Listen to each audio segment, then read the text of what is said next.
Jadi kalau hajatmu pengen kabul, kamu pengen duit, kamu pengen rumah, mintanya ke siapa? Ke Allah. Pakainya apa? Sholawat. Gak pakai sholawat, ditolak sama Allah. Makanya kalau ada orang mengatakan jangan gunakan sholawat untuk mobil, jangan gunakan sholawat untuk motor, jangan gunakan sholawat untuk hajat dunia, maka jawablah, lantas suruh pakai apa? Kalau nggak pakai minta sama Allah, suruh pakai duit, suruh pakai kerja, suruh pakai usaha, suruh mengandalkan ikhtiarnya, melupakan Tuhannya. Ajaran siapa ini? Ini bukan ajaran Nabi Muhammad SAW. Makanya orang yang nggak punya duit kalau udah kenal Allah, kenal Rasulullah, nggak ada yang pesimis, optimis. Nggak punya duit pengen beli mobil, jalan di kampung lenggak-lenggok. Ditanya, kemana? Showroom. Ngapain? Beli mobil. Duitnya ada? Belum. Nah terus proses sholawat. Tahap awal, sholawatin dulu. Sholawatin. Dianggap orang stres. Ini yang normal ini. Yang anggap stres itu yang stres. Bener. Apa? Nanti akan saya jelaskan. Serius. Yang kedua. Dalil tidak terbantahkan. Dan ini yang punya Habib dan Kiai serta murid-murid dan kawannya. Yang lain nggak punya. Cari cek itu, cari di Google nanti. Kalau nggak percaya, di Google kalimatnya pakai bahasa Arab. Ya. Satu-satunya amal yang tidak ditolak sama Allah hanyalah sholawat. Yang lain nanti dulu, cek, recheck, tolak, terima, tolak, terima. Kalau sholawat langsung diterima. Meskipun kamu riya, meskipun kamu ujub, tetap diterima. Itu yang namanya sholawat.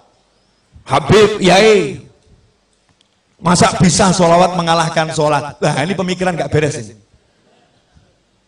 Jadi kalau sholawat bisa mengalahkan sholat, seakan-akan ini sholawat sesuatu yang salah. Nah, sholat itu ibadah, sholat itu ibadah. Kalau ada ibadah yang pahalanya memang secara khusus bisa lebih besar dari ibadah yang lain kan ya luar biasa. Dan yang namanya sholat itu bagiannya adalah sholawat.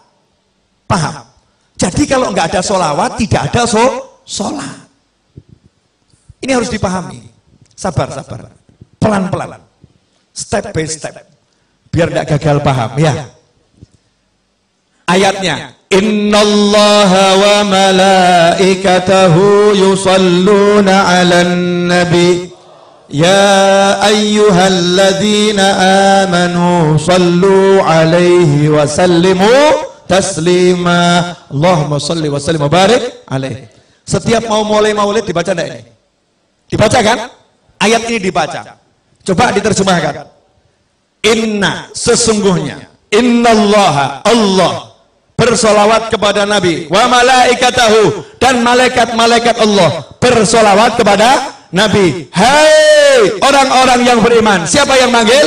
Allah. Allah manggil siapa? Alladzina amanu. Siapa yang beriman? Anda beriman, saya beriman, kita beriman. Kita dipanggil oleh Allah Subhanahu wa ta'ala. Ya ayyuhalladzina amanu sallu alaihi wa sallimu taslima. Allahumma salli wa sallim alaihi.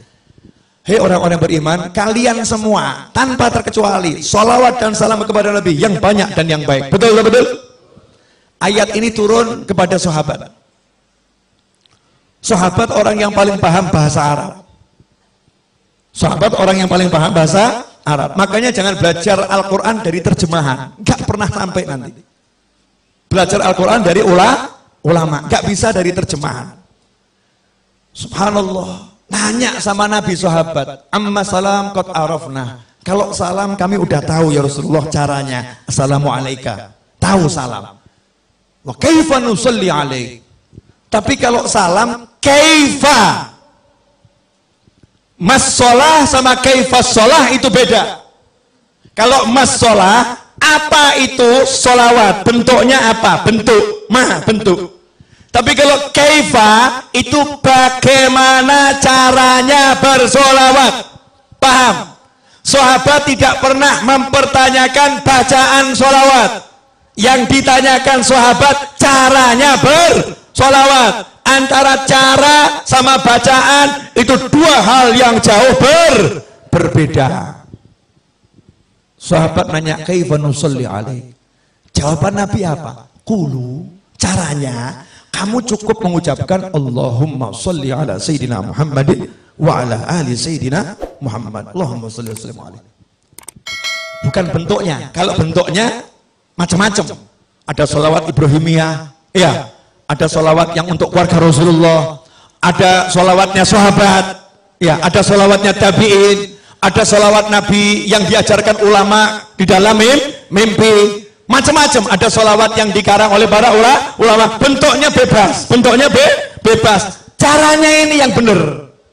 Apa caranya? Ucapkanlah Allahumma sholli. Ya Allah, tolong kamu bersolawat. Solawat itu artinya doa. Makanya ketika sahabat diperintahkan bersolawat dalam Al-Quran, sahabat bingung. Doakan Nabi, doakan Nabi. Ucapkan salam untuk Nabi, doakan Nabi. Maka sahabat nanya sama Nabi, cara doakan Nabi gimana? Karena Nabi udah dapat semuanya. Gimana mendoakan? Maka sama Nabi diajarin. Kamu bilang saja sama Allah, ya Allah, tolong kamu yang doakan Nabi.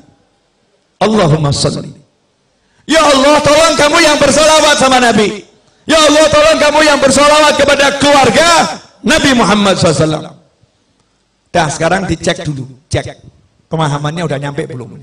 Yang merintah siapa? Yang dapat perintah siapa? Mukmin, betul. Allah merintah kita untuk ngapa? Solawat. Solawat kepada siapa? Kepada Nabi Muhammad SAW. Nabi ngajarin kita bagaimana? Minta saja sama Allah, Allahumma sholli. Ya Allah, tolong kamu solawat sama Nabi, betul? Ya Allah, tolong kamu solawat sama Nabi. Maka Allah jawab, innallaha wa malaikatahu yusholluna ala nabi. Allah dan malaikat udah terus-terusan selalu solawat sama Nabi. Kalian yang solawat sama Nabi. Kita jawab lagi, ya Allah, kamu saja yang solawat sama Nabi. Allahumma sholli ala sayyidina Muhammad. Ya Allah, tolong kamu saja yang solawat sama Nabi.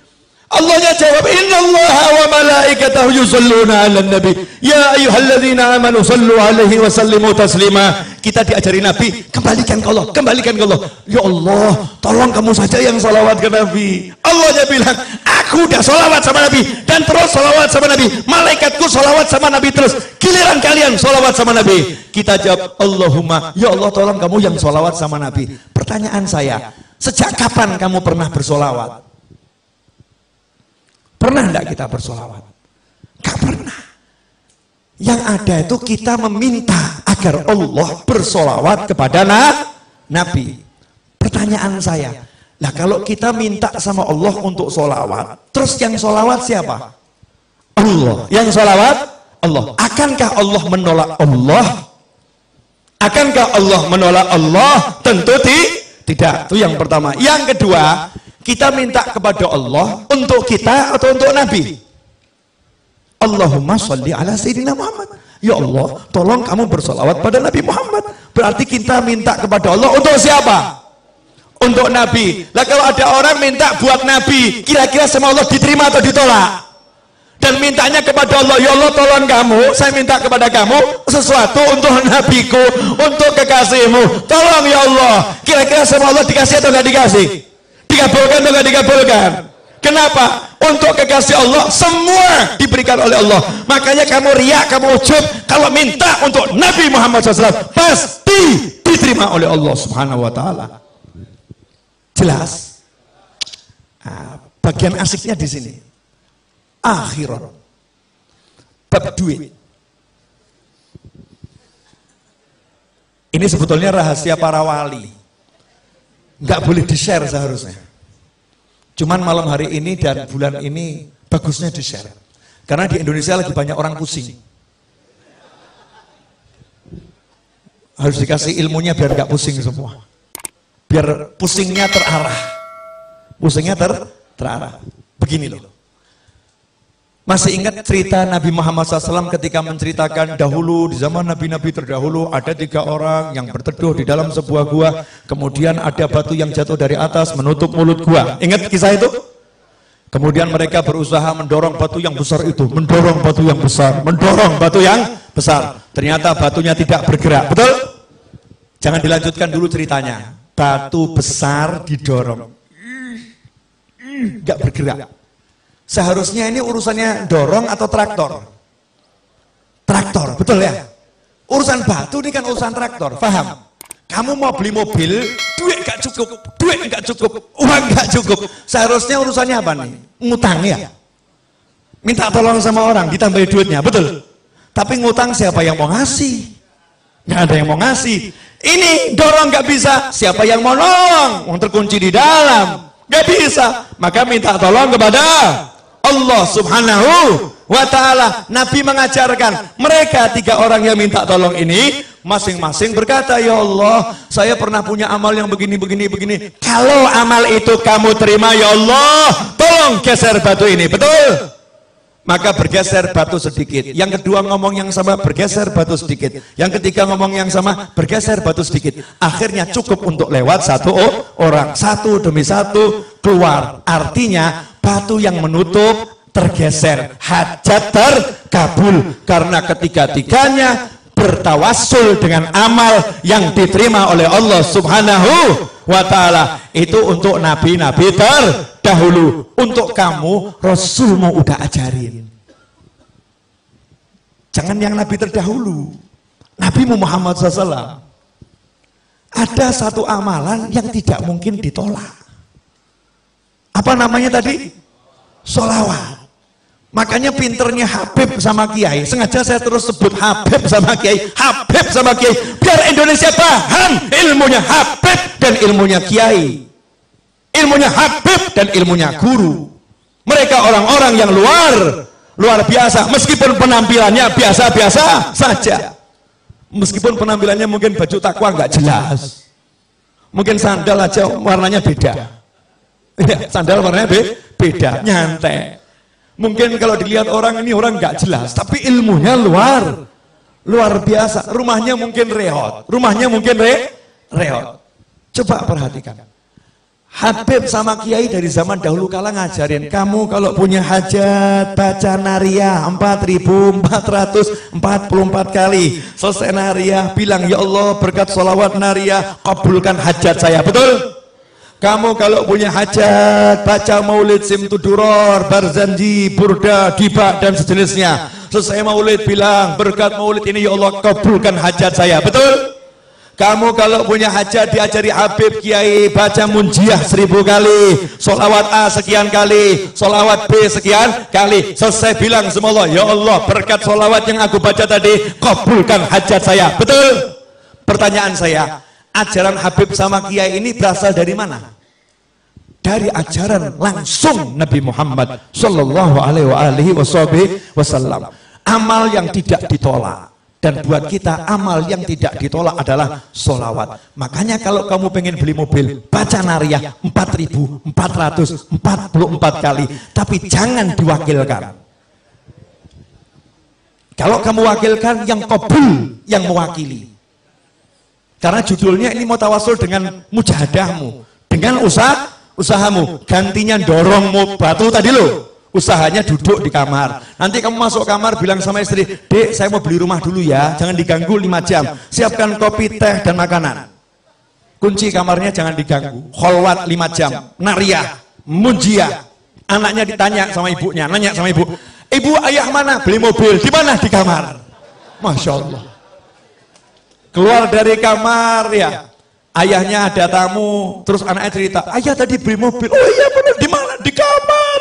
Masya Allah. Tamunya nanya, iya betul, iya. Gimana caranya? Nariyah 4444 kali. Hasilnya sebentar lagi saya harus keluar dulu.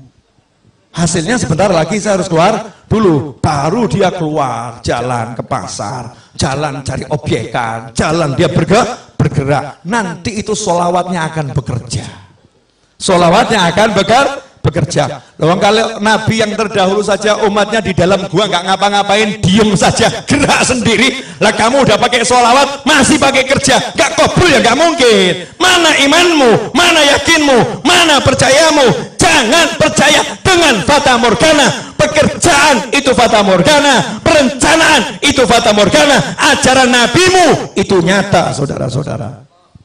Allahumma shalli alaihi. Jelas. Masing-masing buat rencana kelihatannya.